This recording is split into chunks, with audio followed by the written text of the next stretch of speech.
Assalamualaikum warahmatullahi wabarakatuh. Baik, di sini selamat pagi. Baik, sekarang kita melanjutkan sesi pertemuan ke-10 tentang training kekuasaan dan politik. Mungkin sebelumnya saya ingin menguji atau memberikan pretest terlebih dahulu. Dari level pertama, saya ingin menanyakan apa perbedaan mendasar antara kepemimpinan dan kekuasaan. Baik, saya izin menjawab pertanyaan tersebut. Kepemimpinan itu berfokus pada pencapaian tujuan bersama melalui kesesuaian arah, sedangkan kekuasaan itu lebih menekankan pada aspek ketergantungan. Baik, terima kasih ya buat jawabannya. Mungkin lanjut ke level 2. Saya ingin menanyakan, sebutkan 2 kategori besar sumber kekuasaan. Boleh dijelaskan? Baik, di sini saya akan menjelaskan yang mana pertama, kekuasaan formal yang berasal dari posisi organisasi. Dan yang kedua ada kekuasaan pribadi yang berasal dari karakteristik unik individu tersebut. Baik, terima kasih ya. Jawaban yang sangat relevan. Mungkin di sini lanjut ke level 3. Saya ingin berikan contoh penggunaan express power kekuasaan ahli di dalam kelas. Misalnya, boleh dijelaskan? Baik, contohnya itu adalah ketika seorang mahasiswa yang sangat mahir statistik menjadi pusat rujukan teman-temannya dalam mengerjakan tugas, sehingga ia memiliki pengaruh besar, tetapi meskipun bukan ketua kelas. Baik, terima kasih buat semua pertanyaan dan jawabannya. Di sini mungkin saya sedikit akan menjelaskan mengenai materi.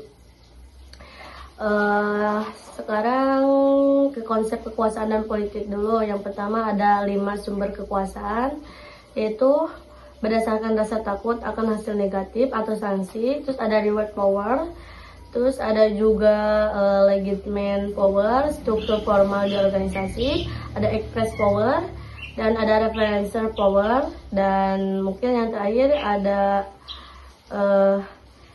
struktur express power. Nah, mungkin di sini juga ada kunci kekuasaan, di mana ketergantungan kekuasaan meningkatkan jika sumber daya yang Anda miliki bersifat penting, dibutuhkan banyak orang, atau langka, tidak mudah didapatkan, atau tidak tergantikan, atau tidak ada alternatif lain.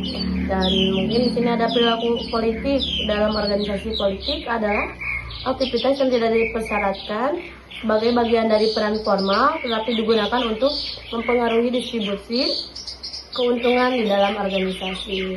Dan mungkin ada yang terakhir, saya akan menjelaskan tentang taktik mempengaruhi, yaitu beberapa cara. Yang pertama ada legitimasi, ada persuasi rasio, ada argumen logis dan data, dan terakhir ada daya tarik inspirasional. Nah, mungkin materi yang saya sampaikan segitu. Lanjut ke proses yang saya akan berikan. Yang pertama, seorang manajer sering mengancam akan memotong gaji jika staf terlambat, namun produktivitas justru menurun dan staf mulai mengundurkan diri. Analisis mengapa hal ini terjadi? Boleh siapa yang ingin menjelaskan? Baik, di sini saya akan menjelaskan yang dimana kekuasaan ini cenderung menciptakan kebencian dan perlawanan antara karyawan dan manajer tersebut. Baik, terima kasih. Lanjut ke level 5 mungkin ya. Menurut kalian, apakah politik dalam organisasi selalu bersifat kotor dan merugikan? Boleh dijelaskan? Baik, tidak selalu, karena politik menjadi negatif jika digunakan untuk kepentingan pribadi yang dapat merugikan orang lain. Baik, terima kasih atas jawabannya. Mungkin yang terakhir saya ingin menanyakan perihal mencipta. Bayangkan Anda adalah anggota baru tanpa jabatan formal. Ciptakan sebuah strategis agar Anda memiliki mempengaruhi atau kekuasaan di minggu pertama bekerja. Boleh siapa yang ingin menjelaskan? Baik, di sini saya akan menjelaskan yang mana saya akan bekerja sangat rapi agar diakui kompetensinya, sekaligus bersikap ramah dan membantu rekan lain untuk membangun hubungan baik sehingga mereka dengan sukarela mengikuti saran saya. Baik, terima kasih ya karena pretest podcast sama materi sudah selesai. Mungkin pertemuan kali ini dicukupkan. Sekian, wassalamualaikum warahmatullahi wabarakatuh. Akhirnya